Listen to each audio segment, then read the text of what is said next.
Dark Horse Rising. Chapter 1, Wires and Wounds. The ceiling tiles always looked the same, beige, dusty, slightly askew, like they couldn't be bothered to line up anymore. Jeff Jensen squinted through the dim industrial lighting and pushed the wire snake further through the gap. His fingers, raw from a week of server installs, ached as he guided the stiff cable with one hand and gripped the aluminum ladder with the other. If this story is already tugging at something in you, hit that subscribe button. We share real, raw, and inspiring stories every week, the kind that stay with you long after the video ends. So if you're into heartfelt journeys and gentle breakthroughs, you're in the right place. Almost there, he muttered, jaw clenched. From below, his phone buzzed for the third time in 2 minutes. He ignored it. Probably another reschedule, or worse, another client calling because he'd accidentally booked 2 appointments at once again. The last time that happened, he'd tried to be in 2 cities 20 miles apart with a flat tire and a busted thermos. He ended up at neither. That was the thing about being the boss, especially the kind who couldn't let go. Every wire, every firewall, every blinking router light, he handled it all. And if he didn't, well then, it wouldn't get done right. That's what he told himself, had told himself for years. The wire snagged suddenly, refusing to budge. Jeff leaned further, ignoring the protest in his shoulder. Big mistake. The ladder shifted with a metallic shriek, the kind of sound that always came a half second before something broke. His balance wobbled. He felt his weight shift, hand reaching for nothing. Then, crack. The fall wasn't far, but the landing was brutal. The edge of the open server case caught his forearm with the precision of a blade. Pain sliced through him so fast and sharp, he didn't even scream at first. Just stared at the jagged bend in his arm and thought, well, that's not good. Jeff sat in the ER, arm immobilized in a bright blue cast, trying to text with his left hand. His son's school had already called twice.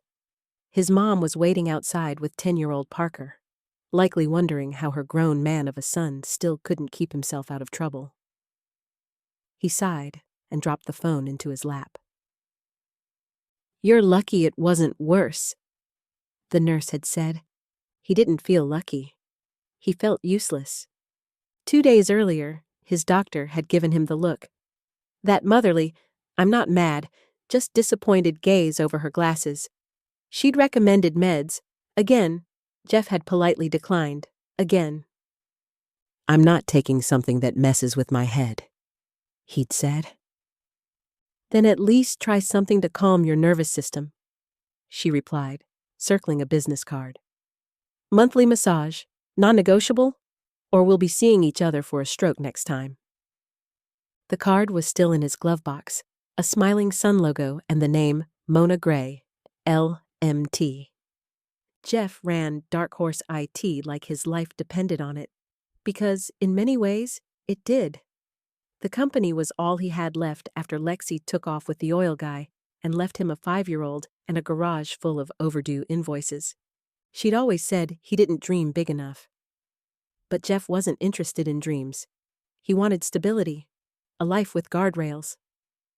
He'd learned early what chaos looked like: drunk dad, evictions, long nights sitting in cars outside 24-hour diners.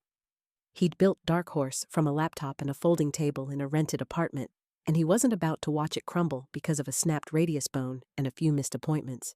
Still, he couldn't type, couldn't drive, couldn't crawl through ceilings. The irony of it all? Even with a broken arm, he still refused help. His mom offered to handle client calls. Jeff said no. His friend Donnie offered to drop in on a few sites. Jeff said he had it covered. Truth was, he didn't. By Saturday morning, 3 customers had texted asking why he hadn't shown. His calendar looked like a toddler had played with highlighters. His son's soccer game started in an hour, and he just realized he double-booked a networking event at the same time. He stared at his cast, and felt the panic start to rise. He needed to fix this. He needed a miracle.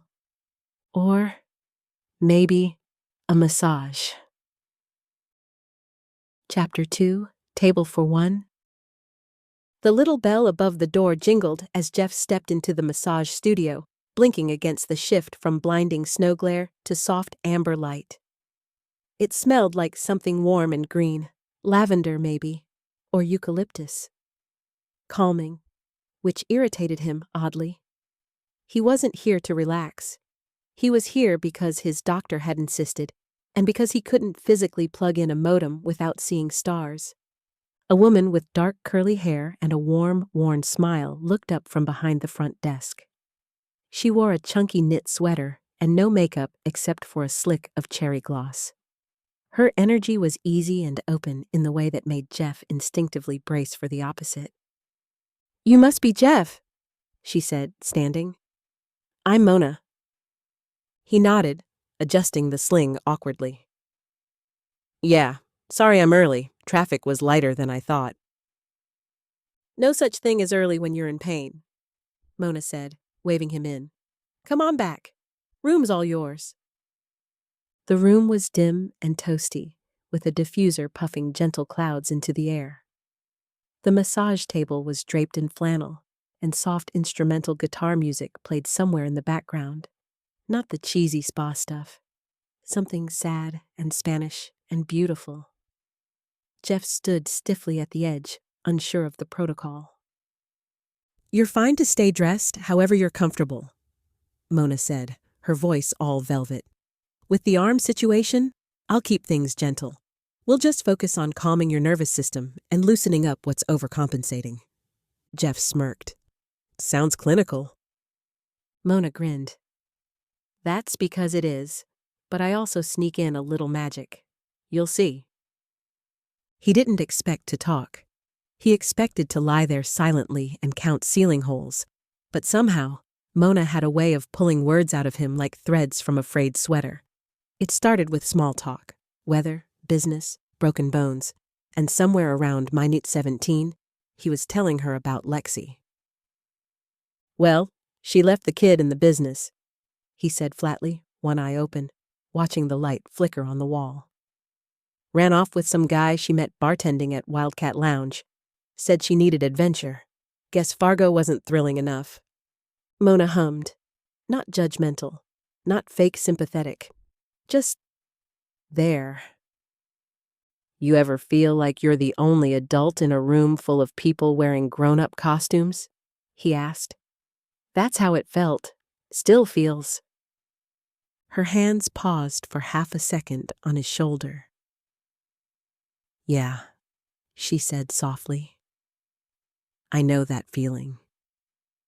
He was quiet after that, but the tension in his jaw eased a little. By the time she finished, Jeff felt oddly light, like something had shifted inside of him without his permission. He sat slowly, rolling his shoulder, noticing how the usual grind in his neck was gone. Mona handed him a paper cup of water and leaned against the wall. "So, how was it?" "Honestly," he said, "I feel slightly drunk." She laughed. "That's normal. You're not drunk. You're regulated. Nervous system finally took a nap." He gave her a look. "You do this to everyone?" "I try." She shrugged. "But you've got the weight of the world on your back, Jeff Jensen. Might take a few more sessions before it melts." He nodded, surprised at how much he didn't hate the idea.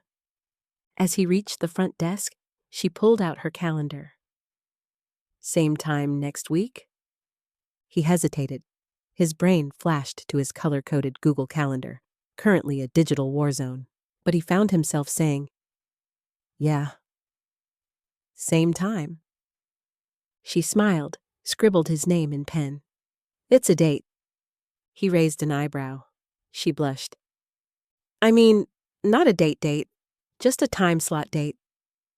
"Right," he said, smiling for the first time all week. "Of course." Back in his truck, He sat for a minute before starting the ignition. The snow had slowed, the world outside hushed and white. Jeff glanced down at his sling. At the healing he couldn't rush. At the schedule he couldn't wrangle. He needed help. He just didn't know where to start. But for the first time in a while, he wasn't spiraling. He wasn't fixed, but he wasn't falling either. And maybe, just maybe, that Mona woman was more than just magic hands. Chapter 3. Needed Relief. By his third session with Mona, Jeff no longer braced himself when he walked through the door. He still didn't know what essential oil she used in the diffuser, but whatever it was smelled like childhood safety and Sunday naps. He noticed things now. The worn leather chair in the corner, the chipped paint on the windowsill, the way she always dimmed the lights just so. Her rituals were small, consistent, something he hadn't realized he needed until he kept showing up. She greeted him with her usual gentle smile. "You're tight today." "That obvious?" he muttered, easing himself onto the table, awkward in his sling. "You've got tension stacked on tension like a game of Jenga?" "Yeah, well, business is good," he exhaled. "Too good, maybe." "That's a nice problem to have," she said, beginning the rhythmic kneading of his back. "Unless it's keeping you up at night." "It is. Between work, Parker, my radio show, and pretending I have a social life, I barely know what day it is." "You should let someone help." Jeff gave a half snort. "Sure. You know any IT specialists who don't destroy servers and show up high?" She paused, her hands stilling for a beat. "That's a specific resume." He winced. "Yeah, last guy I hired fried a hard drive and locked himself in a server closet. I had to drive 45 minutes to let him out." "You ever consider help that's not technical?" He opened one eye. "What do you mean?" "Admin stuff. Scheduling, phones, keeping you from being double booked like last week." He groaned. "Word travels." "You told me, remember?" She teased. "While I was elbow deep in your stress knots." "Right."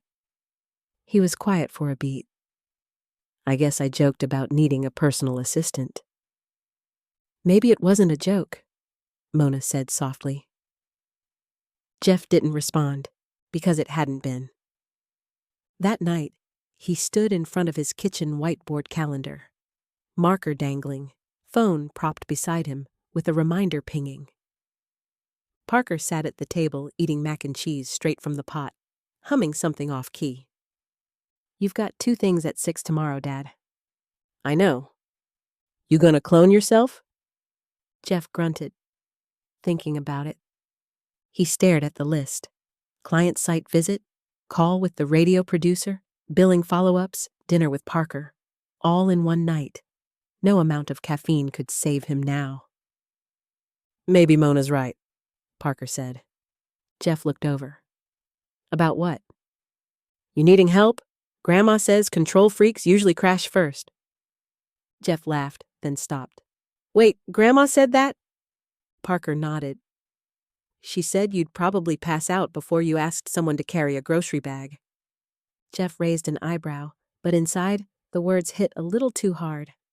The next massage, he didn't wait for her to ask. "Hey," he said, lying face down as she worked. "Were you serious about helping?" "Absolutely," Mona said without hesitation. "I mean, not the massage stuff, the other kind of help." "I figured." I've never had anyone in my office. It's barely organized chaos." "I love chaos," she said. "And I've been running my own books for 10 years. Scheduling, invoicing, even branding. I was a virtual assistant before I became a massage therapist." He lifted his head. "Seriously?" She nodded. "My wrists hated the laptop life, but I kind of miss it sometimes, helping someone else grow their dream." He stared at the floor, considering. "Could we test it out? Just a few hours a week?" I'd love that, she said quietly. Jeff didn't know why his chest felt lighter, but it did. By Friday, Mona sat behind the folding desk at the front of DarkHorse IT's tiny office, tapping keys like she'd been there forever.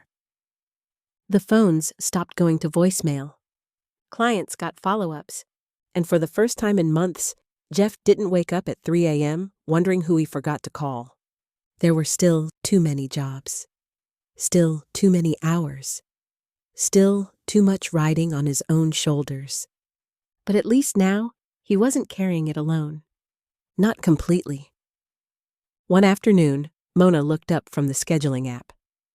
You know, Jeff, you've got 3 site visits back-to-back across town next Wednesday. Want me to move one? He blinked. You can do that? I already did. He stared at her, stunned. How did you... You gave me access, remember? He didn't, but somehow he didn't mind. He was still the boss, still the brains behind the business. But Mona? She was the bridge between chaos and clarity. He just didn't know how much he'd come to depend on that bridge. Not yet. Chapter 4, From Oil to Order. Jeff wasn't used to walking into his own office and not immediately feeling a migraine stir behind his temples. But that's exactly what happened on Monday morning. Nothing. No ringing phones. No disaster texts. No blaring calendar alerts. Just the sound of Mona humming softly, typing at the desk she had reorganized 2 days earlier. The coffee pot was full, the inbox was trimmed down to reasonable, and someone had actually wiped down the front windows. Morning, boss, she said with a grin, never stopping her typing.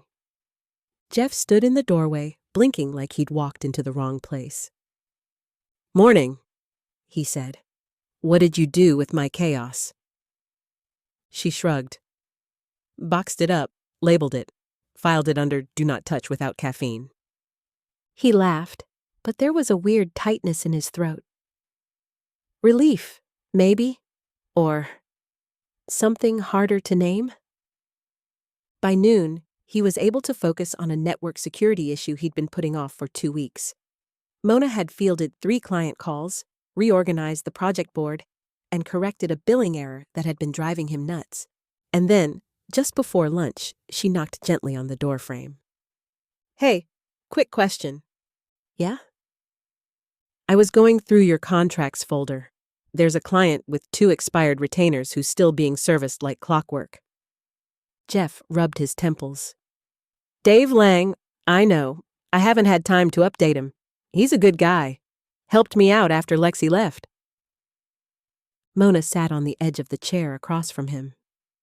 Jeff, good guys still need contracts, especially the ones who helped you when you were bleeding out. He looked at her. The words were gentle, but the truth behind them hit hard.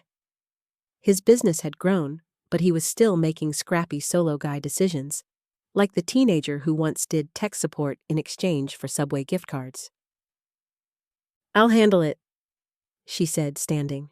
But going forward, you need to know when to stop being a hero and start being a CEO. Her tone wasn't harsh. It was matter of fact, like she knew his wiring, like she knew he was still stuck between survival mode and success.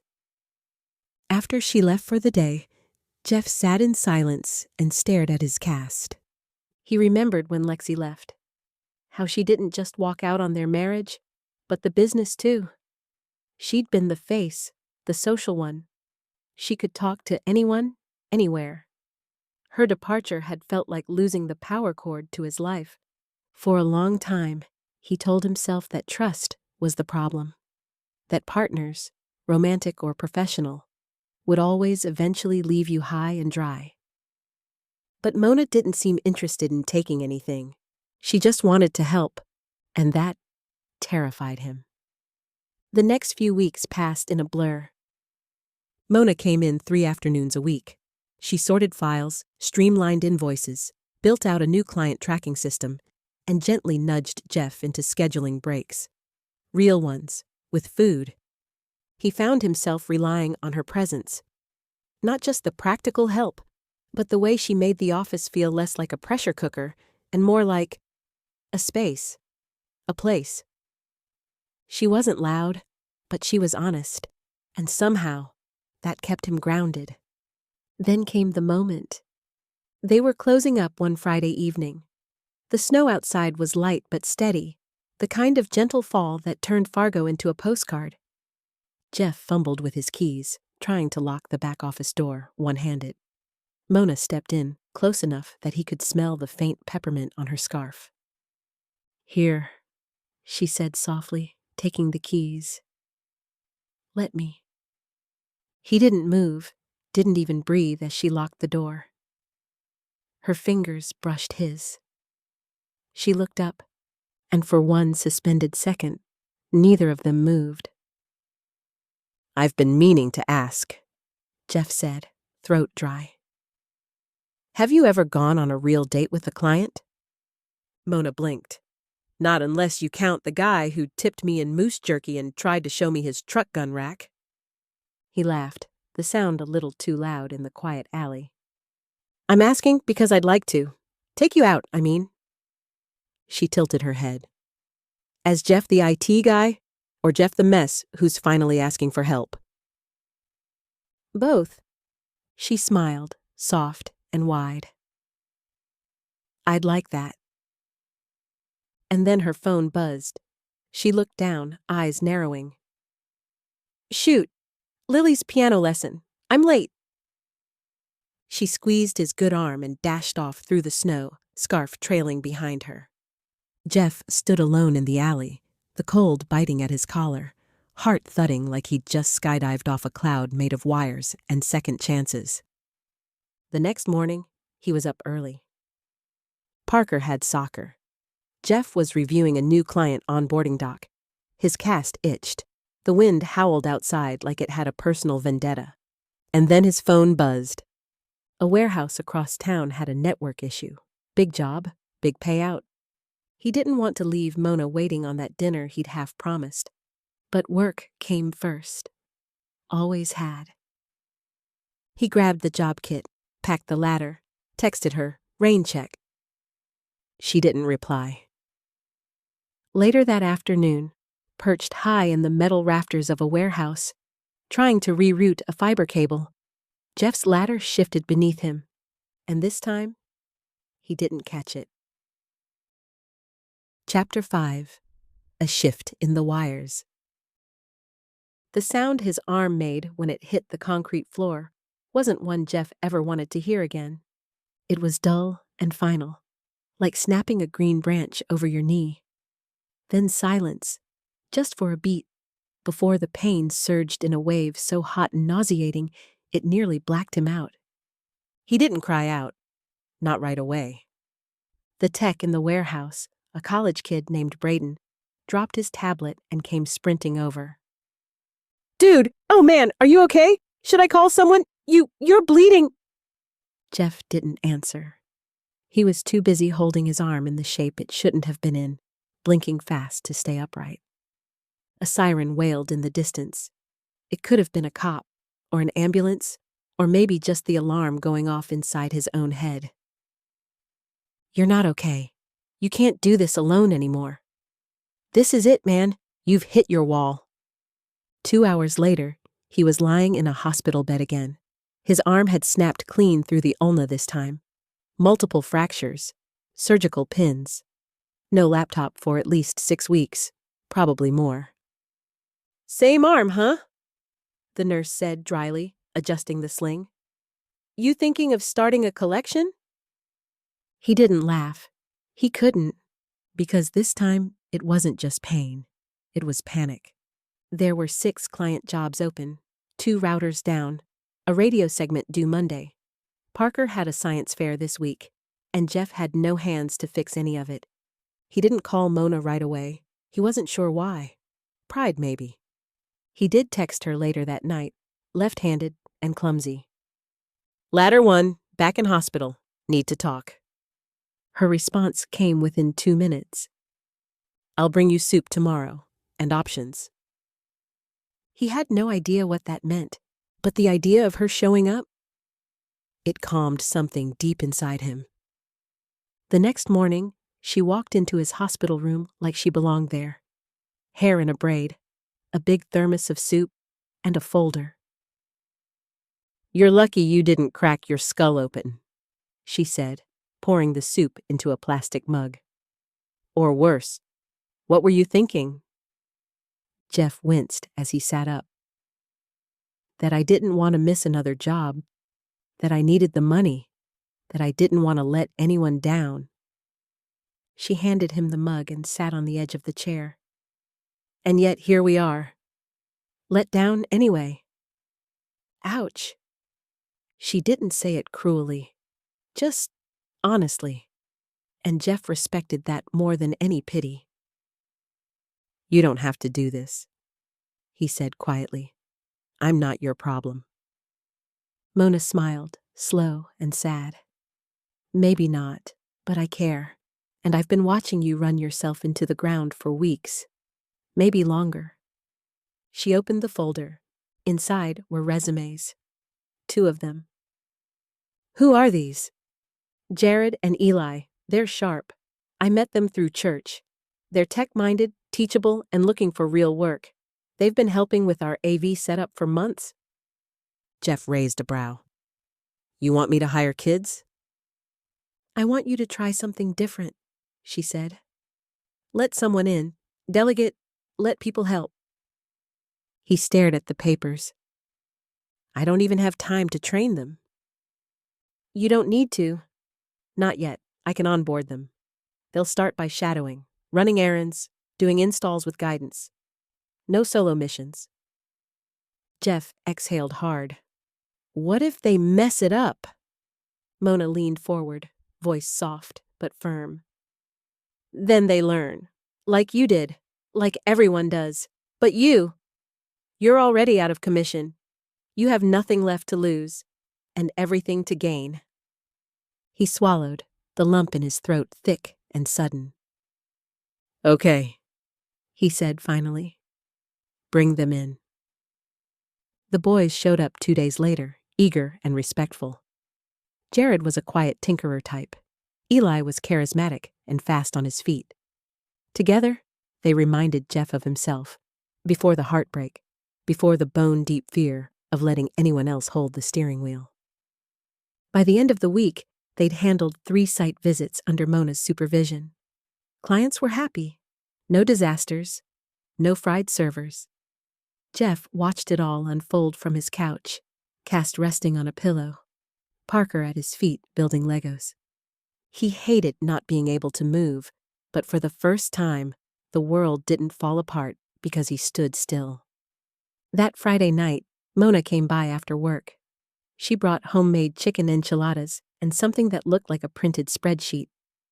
"System template," she said, sliding it across the table. "So next time we bring someone new on, they won't have to read your brain through your bad handwriting." Jeff laughed. "My handwriting's not that bad." She gave him a look. "Okay, it's awful," he admitted. They sat at the table, quiet for a beat. The house smelled like dinner and calm. Parker had gone to a sleepover. The silence was rare and real. Jeff cleared his throat. "I've been thinking about what you said, about trusting people." Mona didn't say anything, just waited. "I think I've been stuck in the past, afraid of screwing up or of someone else screwing up in my name.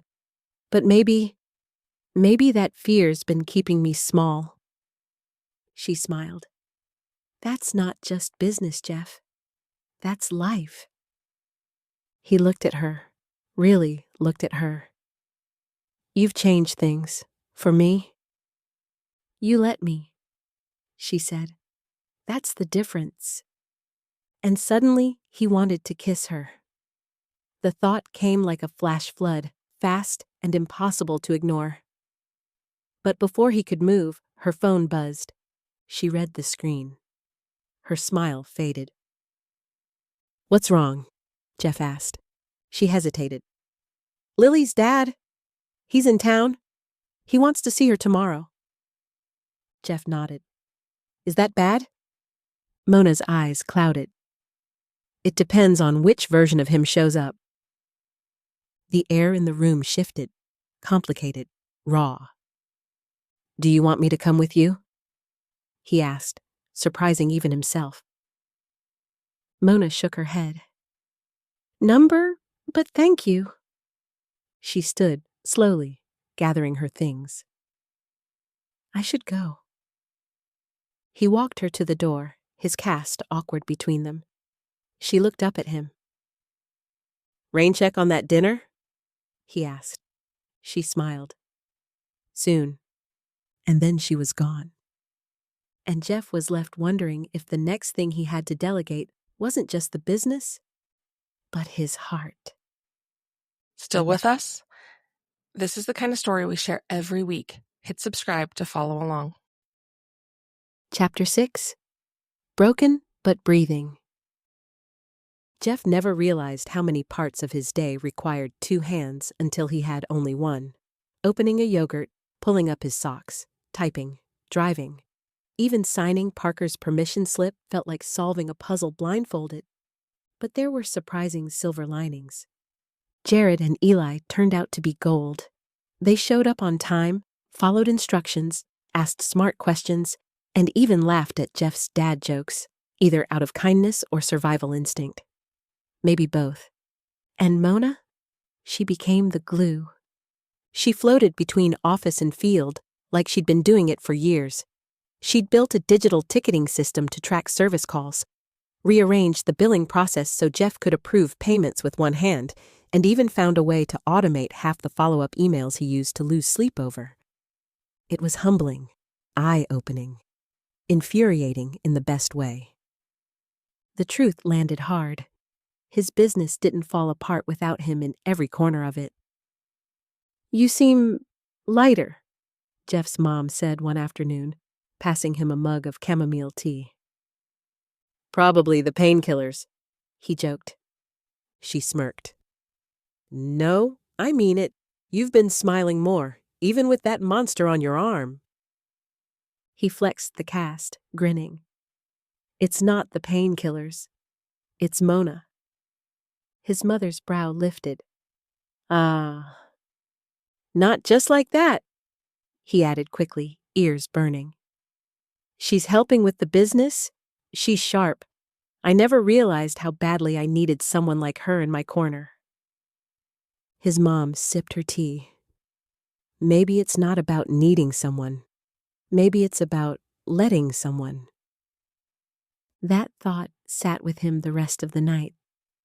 Back in the office, Mona was her usual composed, competent self. But Jeff noticed little things. How she bit her lip when focused. How she rubbed her shoulder after typing too long. How she always left exactly 10 minutes before Lily's school let out. And how her walls came up when she was the one who needed help.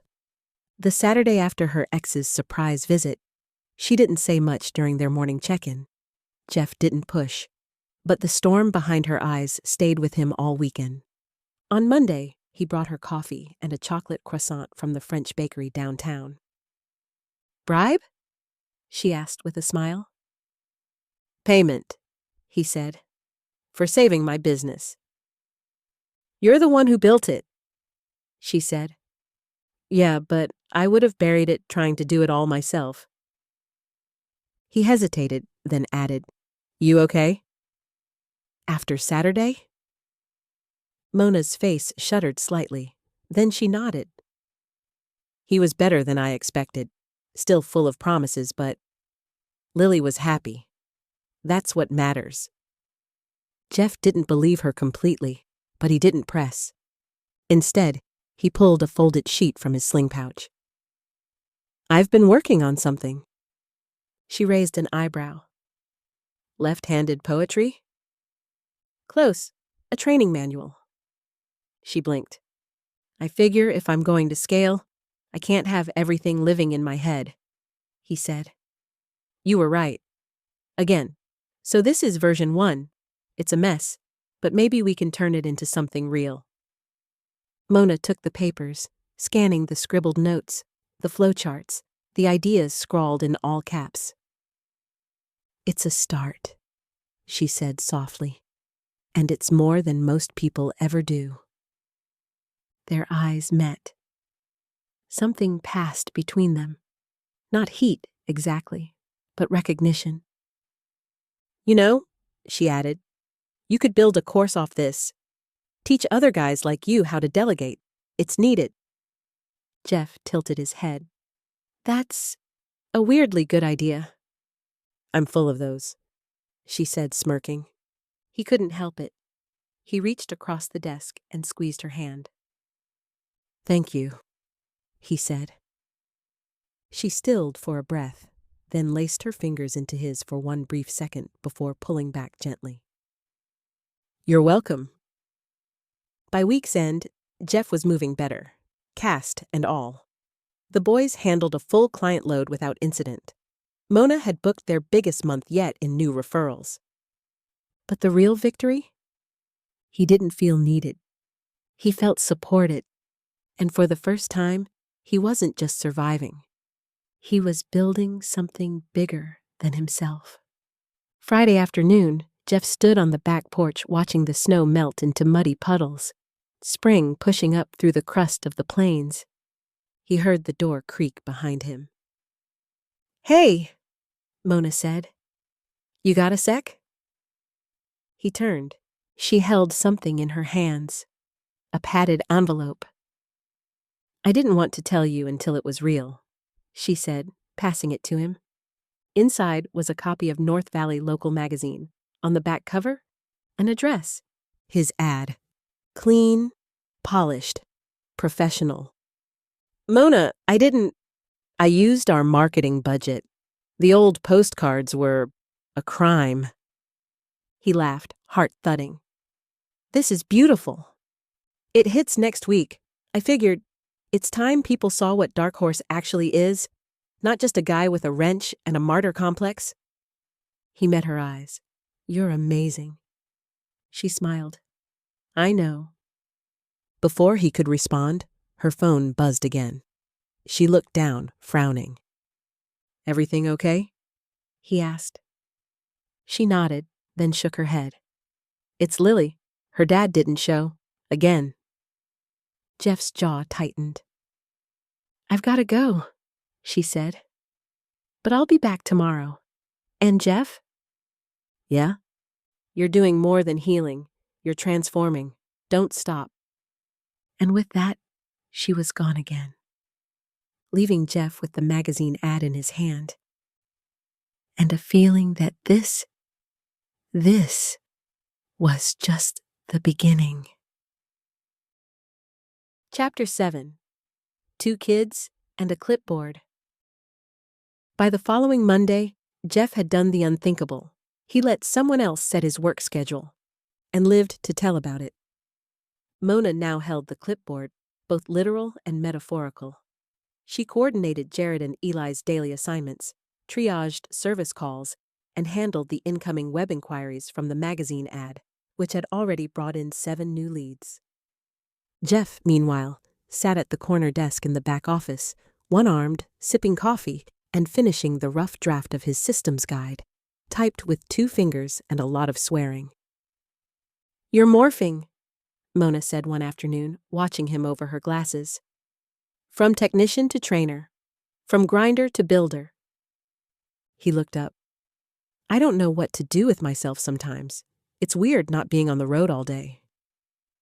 "That's the point," she said. "Weird is where growth starts." He smiled, and she smiled back.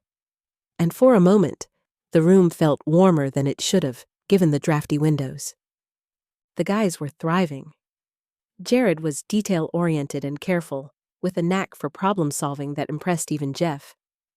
Eli was charismatic, quick on his feet, and had an uncanny ability to calm panicked clients. They weren't perfect. Eli once rewired a printer to a fridge port, and Jared temporarily crashed a router trying to update firmware. But Jeff didn't blow up. He coached, gave them space, took a breath before speaking. They got better, faster, more confident. and something inside Jeff started to change too. He found himself looking forward to their daily recaps, offering tweaks and praise. He shared stories, his early years, his mistakes, the dumb things he did trying to look professional before he knew what that actually meant. They listened, asked questions, took notes. He was mentoring them. And the crazy thing? He liked it. One afternoon, Parker wandered into the office after school, backpack slung low and cheeks red from the cold. Jeff looked up from his desk and smiled. "Hey, bud." "Hey," Parker said. "Your cast still smells weird." "Thanks," Jeff muttered. Parker leaned on the counter and watched Jared and Eli debate over a wiring diagram. "Are those your new guys?" "Yep." "Cool. They look like they play video games and drink energy drinks." Jeff chuckled. "Probably both true." "Are they replacing you?" "Not replacing," Jeff said. "Expanding." Parker nodded, like that made sense. "Does that mean you'll be home more?" The question hit harder than Jeff expected. "Yeah," he said softly. "I think it does." That night, Jeff and Parker sat on the couch watching a sci-fi movie they both half understood. Parker fell asleep somewhere between the explosions and the credits, head on Jeff's shoulder, breath deep and even. Jeff didn't move, didn't check his phone, didn't think about his inbox. Instead, he stared at the ceiling fan spinning slowly above them and felt something he hadn't felt in years. Peace. The next day, Mona showed up with iced coffees and a surprise. "I created something for you," she said, sliding a tablet across the desk. Jeff tapped the screen. It was a website, sleek, clean, branded. DarkHorse IT.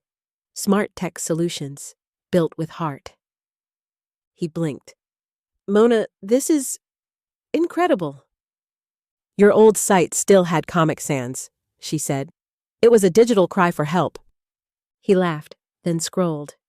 She'd included testimonials, bios for Jared and Eli, and a new tech tips blog with excerpts from Jeff's systems guide. "This is real," he said, almost to himself. "It always was," she replied. "You just needed help showing it." He looked at her, eyes lingering. "You keep doing this," he said. "What?" "Making my life better." Mona's smile faded into something softer. "And you keep letting me." They stood there, silence between them charged but gentle, until Jared stuck his head in. Boss? That lady on line 2 says her Wi-Fi exploded. I don't think that's literal, but she's yelling." Jeff grinned. "I'll take it." Mona raised an eyebrow. "Okay, you take it," he said, handing her the phone. "Delegation, right?" "Look at you," she said. "Coach of the year." Later that week, Jeff invited Mona and Lily to dinner. Not a date, just tacos at a place Parker loved. Safe, casual, familiar. But the moment she walked in wearing jeans and a soft blue sweater, laughing as Lily told Parker a joke about a cat that stole a cheeseburger, Jeff's stomach flipped. It wasn't just dinner. It was them. And he wanted more of it. So badly, it scared him. After dinner, the kids ran ahead to the car, arguing about who would pick the music. Jeff turned to Mona. "Hey." She looked up. "Yeah?" "I know this wasn't technically a date." "It didn't feel like just dinner either," she finished. He nodded. "I want more, but I also want to do this right. I've never dated someone I trust. Not really." Mona's eyes shimmered. "Then we'll take it slow, together." And then, without fanfare or flourish, she leaned in and kissed him. Light, real, and full of possibility. The next morning, the office was buzzing with calls and emails and the usual chaos. Jeff stepped back, coffee in hand, cast still itchy, but spirit lifted. He didn't have all the answers, but he had a team. He had systems. He had Mona. And for the first time since Lexi left, Jeff wasn't drowning. He was breathing. Then his phone buzzed.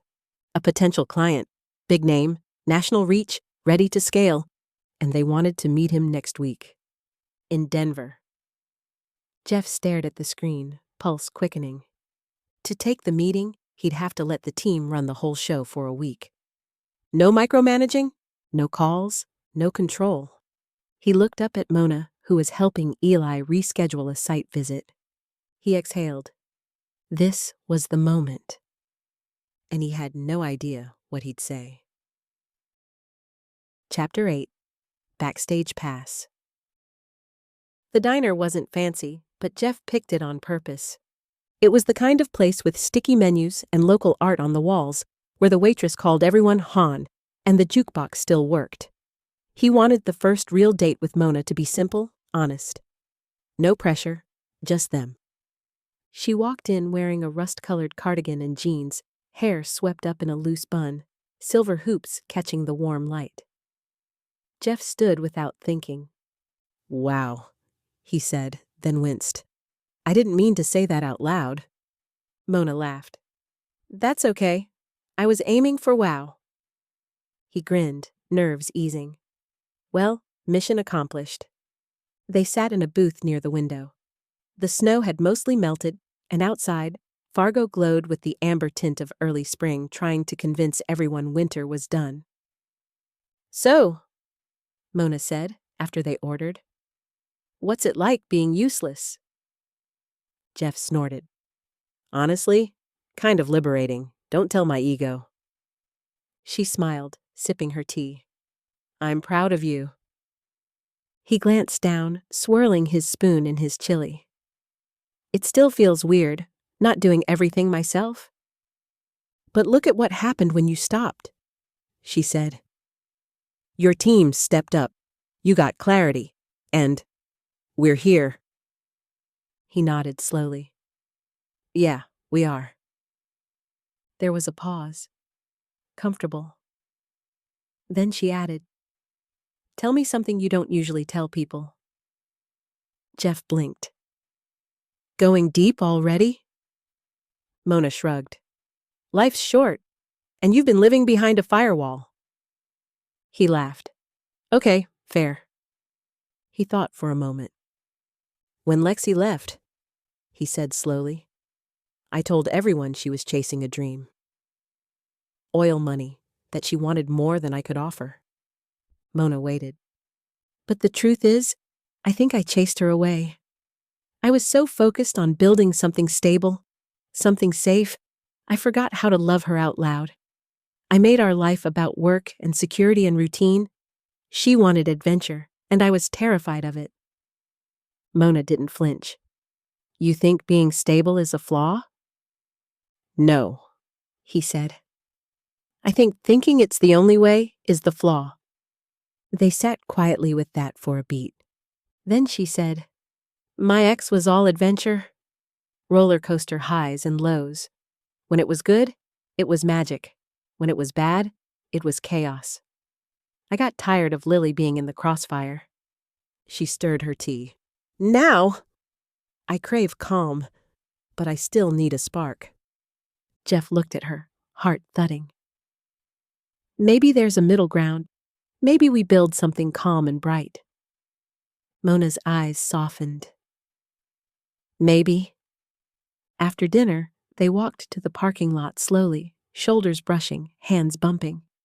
Jeff stopped beside her car. "I meant what I said, you know," he said. "About doing this right. I'm not perfect. I'm intense, controlling, still learning how to breathe." "I know," she said. "But you're also loyal, steady, honest. You show up. That's rare." She leaned against the door. I see you, Jeff. He exhaled, breath catching in the cool air. And I see you, he said. Then, finally, he kissed her. This one wasn't fleeting. It was firm, deliberate, the kind that carries both question and answer in the same breath. When they pulled apart, she smiled. Worth the wait. Definitely, he whispered. The next morning, he opened his inbox to find a glowing review from a new client Jared had helped, a referral from a bank executive, and a message from the Denver firm ready to set a meeting. He turned to Mona, who had just sat down with her tea. They want me to come to Denver next week. She looked up. That's big. I'd be gone 4 days, maybe 5. You'd be in charge. Mona tilted her head. Are you asking if I can handle it? He laughed. Number, I know you can. I'm asking if I can. She smiled. That's the better question. He stared at the screen. Old Jeff would have said no. Too risky. Too much trust. What if something broke? But this Jeff had a team. He had systems. He had a woman who met him in the hard places and helped him breathe. He clicked reply and typed, Available for travel next week. Let's schedule a meeting. Sent. Then he turned to Mona. Want to come to Denver with me? She blinked. Are you serious? He shrugged. It's not just business anymore. You're part of this. A long pause. Then she nodded. I'm in. He didn't know what would come of the trip. But he did know this. He wasn't building alone anymore. And maybe, just maybe, his future looked nothing like what he planned. But exactly like what he'd hoped. That evening, just as he was about to leave the office, his phone buzzed again. An unknown number. He answered. Mr. Jensen? A man's voice asked. This is Glenn Carter. I heard you're the guy who saves tech disasters. I've got a warehouse and a 5-figure problem. Can you meet tonight? Jeff looked at his sling, then at Mona, then back at the phone, and said, Let me introduce you to my team.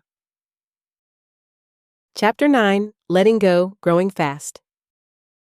Jeff stood at the back of a modest conference room in Denver, watching a group of small business owners lean in toward a slide that read, Systemize or Suffocate. His words, his story, his team back home holding it down. He was speaking at a regional entrepreneur summit, brought in as a last-minute panelist after a speaker canceled. And Mona, sitting in the third row with a notebook and a half smile, had helped make it happen. He adjusted the mic. I used to think if I didn't do it all myself, I'd lose everything. Clients, reputation, control. But turns out. He paused. The only thing I was losing was my life. The room was quiet. Then someone clapped. Then more. When it ended, a line formed. Small business owners wanting his systems template, wanting to know how he trained his team, wanting what he had. Back in the hotel lobby, Mona squeezed his good hand. You killed it. Jeff shook his head, still dazed. I feel like I just told them I almost ruined my own business, and somehow they want more. They want honesty, she said. It's rare, especially from guys who fix servers and build firewalls. You saying I'm rare? She leaned up and kissed him. Exceptionally. Back in Fargo, things didn't fall apart. They thrived. Jared and Eli knocked out 4 installs while he was gone. Mona handled client intake, payroll, and social media with the ease of a woman born for multitasking. Parker got a 95 on his science fair project and wrote in his Dreams essay that his dad was a technology boss who works from anywhere and still comes to my soccer games. Jeff read it 3 times, then framed it. Over the next few weeks, everything accelerated. A new intern came on board, Shauna, a sharp college senior Mona found at a local job fair. She was organized, outspoken, and already rewriting Jeff's onboarding guide. DarkHorse got invited to submit a bid for a citywide IT contract, an opportunity Jeff would have once ignored. Sure, he didn't have the bandwidth. Now, he scheduled a strategy meeting with his team. His team. It still felt wild. He and Mona fell into an easy rhythm.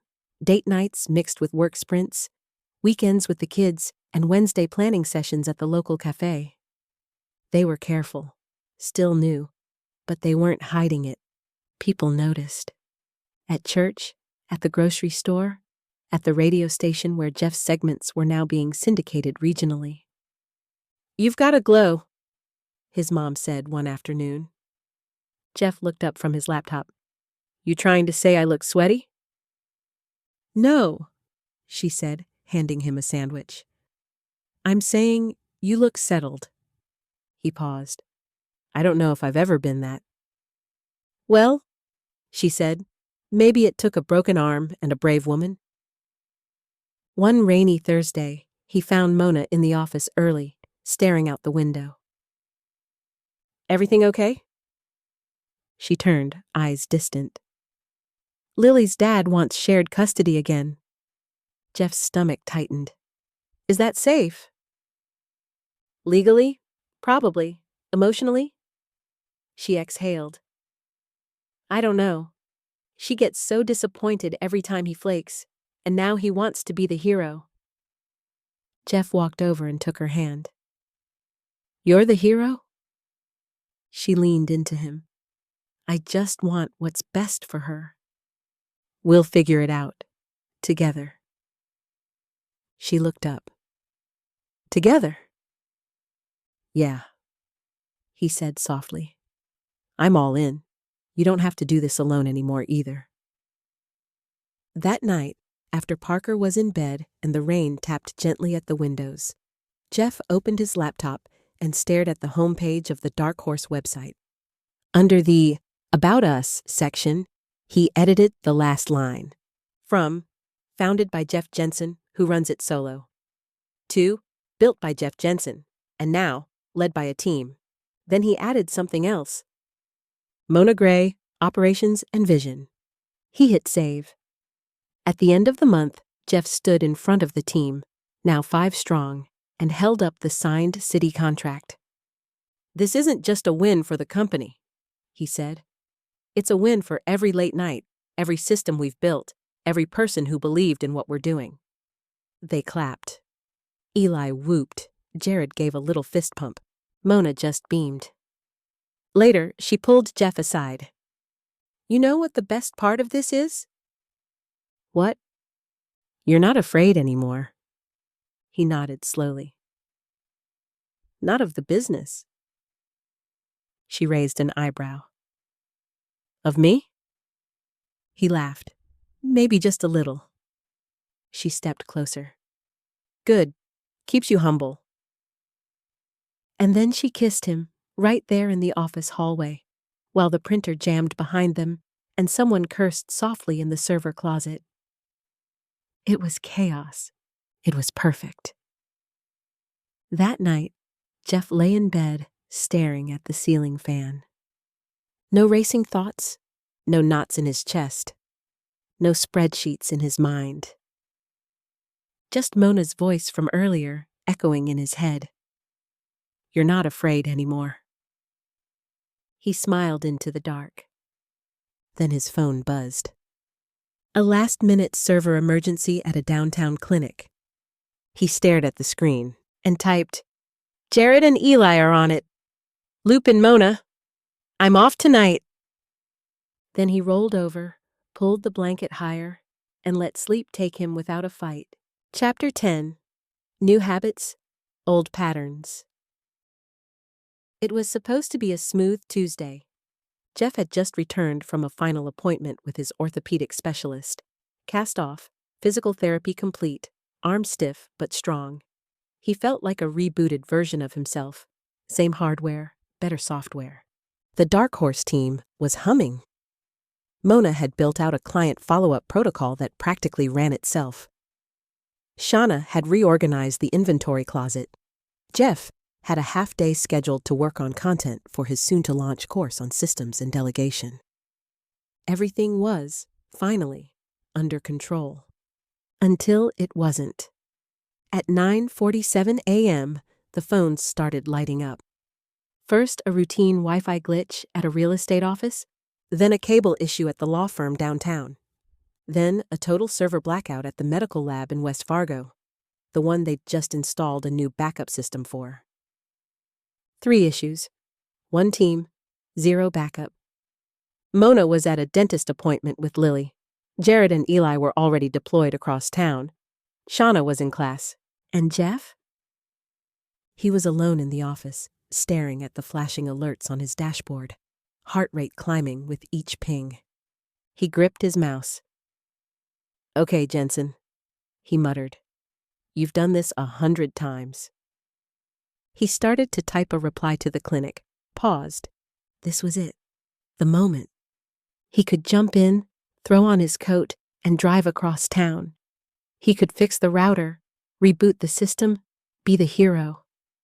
The old instinct surged forward like muscle memory, until Mona's voice echoed in his head. "You don't have to be the hero." He stared at the blinking messages, then picked up his phone. "Eli," he said, voice steady. "I need you to reroute to the clinic, West Fargo. It's a total blackout, but you've got this." "Me? Solo?" "You and Jared. He'll meet you there. Call Mona if you hit a snag. I'll stay on the dashboard here." A pause. "Okay," Eli said. "On it." Jeff hung up, exhaled, sat back. He hadn't touched a cable. He hadn't driven across town. And still, the problem was being solved. Mona called an hour later, voice warm. "I heard about the mini firestorm. You okay?" "I didn't go." There was a pause. "You what?" "I stayed here," he said. "Assigned the team. Let them lead." "Jeff Jensen," she said. "You may now apply for sainthood." He laughed. "I won't lie. It was like ignoring a house fire across the street." "But it wasn't your fire to fight," she said. "Not anymore?" His chest softened. Number it wasn't. That afternoon, Jeff worked from a coffee shop for the first time in over a year. Laptop open, earbuds in, sipping a cortado, and reviewing the final module of his online course. Letting go without losing everything. He stared at the title, then changed it. Letting go so you can gain everything. Better. Later that night, Jeff picked up Parker from soccer and stopped by Mona's place for dinner. Lily greeted them in her sparkly socks and oversized hoodie. The kitchen smelled like lasagna and peace. As the kids disappeared down the hall to argue over a board game, Mona handed Jeff a glass of wine and leaned against the counter. "You look light," she said. "I feel it." He studied her face, soft from candlelight and trust. "Mona?" "Yeah?" "I think I want to marry you someday." She didn't blink, didn't joke. Instead, she stepped forward and rested her forehead against his. "I think I want that too." They stood like that for a long moment. No rush, no rescue mission. Just 2 people who had found each other in the middle of their own repairs. Back at home, after Parker was asleep and the dishwasher hummed in the background, Jeff sat on the couch, feet propped up, staring at the vision board he'd made in therapy. At Mona's insistence, months ago. It had pictures of open laptops, a photo of a dad and son fishing, a tiny magazine clipping of a house in the mountains. He hadn't looked at it since January. Now, he saw it differently. Not as a someday, but as a now. He'd delegated. He'd trusted. He'd healed.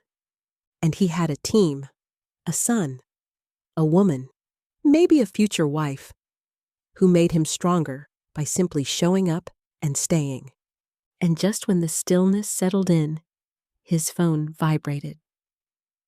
This time, it was his former biggest competitor, Ryan Kinley, from Apex Systems. The text was simple. Congrats on the city contract. If you're ever looking for a merger or want to talk scale, let's grab coffee. Jeff read it twice and smiled. Whatever was coming next, he was ready. Chapter 11. DarkHorse No More? The ribbon cutting wasn't a big affair. No media, no mayor. Just a few folding chairs, some balloons from Dollar General, and a crowd of familiar faces outside a sleek new office suite on the south side of Fargo. Jeff stood in front of the door, Parker beside him, Mona holding a pair of scissors comically oversized for the occasion. "You sure you want to do this?" she asked, nudging him with her elbow. "Open the new office?" he asked. "Or stand in front of people with a giant pair of scissors?" She grinned. "Both." He took a deep breath and looked around. Jared and Eli stood near the refreshments table, joking with Shayna, who now led onboarding for their expanded team of 6. Jeff's mom held Lily's hand, laughing at something Parker said. And there it was. His life. Not perfect, not smooth, but real. Rooted, expanding. "I'm ready," he said. Mona gave his hand a squeeze. They cut the ribbon together. Inside, the new DarkHorse IT headquarters buzzed with the gentle sound of keyboards, client calls, and printer hums. Gone was the chaos of the cramped old office. Gone was the bottleneck of Jeff does everything. Now, there were systems, roles, a chain of command, and Jeff? He was the coach, the visionary, the founder.